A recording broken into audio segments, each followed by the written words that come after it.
وذكر فإن الذكرى تنفع المؤمنين.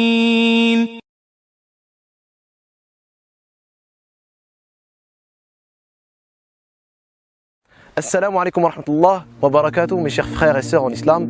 Cette série est celle des repentirs.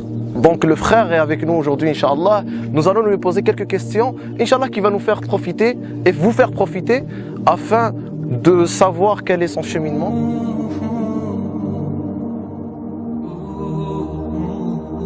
Qu'est-ce qui a fait en sorte que tu fasses ton repentir?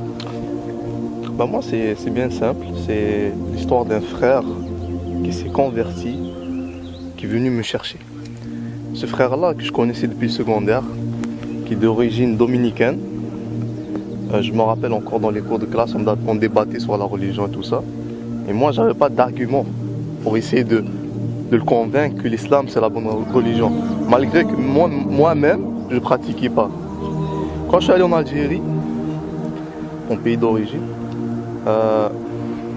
j'ai vu là-bas, j'ai rencontré une baisse de foi. J'ai rencontré des gens qui étaient athées et tout ça. Ils m'ont montré des choses dans la tête. Et moi encore là, je ne savais pas comment les réfuter parce que je ne connaissais pas ma religion. Et vraiment, j'ai commencé à délaisser ma religion pour moi-même.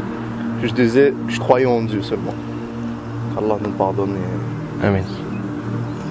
Quand je suis arrivé au Canada, je suis revenu pendant les vacances d'été. Ce frère-là, il s'était converti. Et ça m'a fait un déclic. C'est venu me chercher. Je me suis dit, comment ce frère-là a trouvé le chemin de l'islam? C'est quoi ses références? C'est quoi la cause? C'est quoi la cause? C'est quoi ses références? Et puis doucement, il y avait des vidéos qui commençaient à circuler, tout ça. C'était l'émission de Science et tout.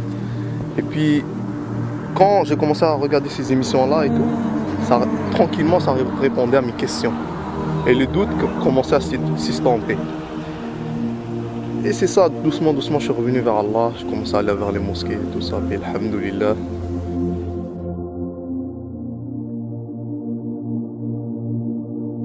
La deuxième question, Inch'Allah. Lors de ton passage de, si je peux formuler ça ainsi, ton ancienne vie et celle de maintenant, qu'as-tu ressenti? Est-ce qu'il y a une... C'est-à-dire, ce qui était ton sensation au fond de ton cœur, ta façon de vivre, est-ce qu'il y a eu un changement? Quel est ce changement? Ah oui.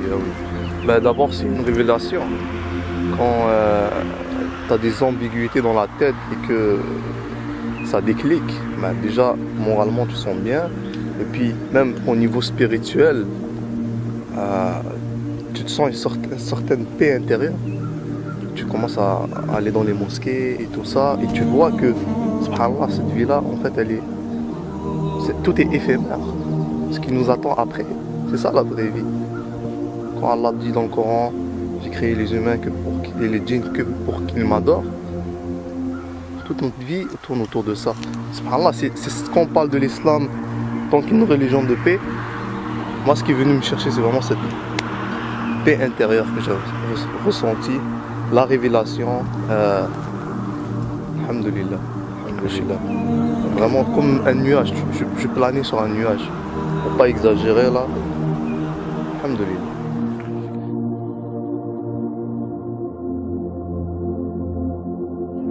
La troisième question, quel message aurais-tu à transmettre à ceux, peut-être que tu as connus, ou à ceux qui sont restés dans la vie que tu étais? Quel message aurais-tu à leur transmettre, toi, de ta position aujourd'hui? Vraiment, le premier message que je veux passer, c'est même si vous vous sentez hypocrite, subhanallah, vous dites ah je peux pas aller à la prière, je peux pas faire tel péché, forniquer ou boire d'alcool et prier en même temps, je me sens hypocrite. Ça, en fait, ce sont que les murmures du shaitan, parce que c'est la prière qui va vous sauver de ce chemin-là. Allah, en fait, il te facilite le chemin. Il faut avoir de la sincérité. Il faut invoquer Allah pour qu'il nous éclaire dans nos ambiguïtés, demander la guidance. Alhamdulillah. Barakallahu fik. Donc le frère a partagé avec nous son vécu et il a passé un message aux frères et sœurs qui sont dans l'égarement ou qui sont loin de notre magnifique religion. Donc on vous demande, Inch'Allah, aux portes de ce magnifique mois, de revenir vers Allah Azza wa Jal et qu'Allah accepte de nous et qu'il bénisse notre mois du Ramadan. Barakallahu fikum, assalamu alaikum wa rahmatullahi wa barakatuh.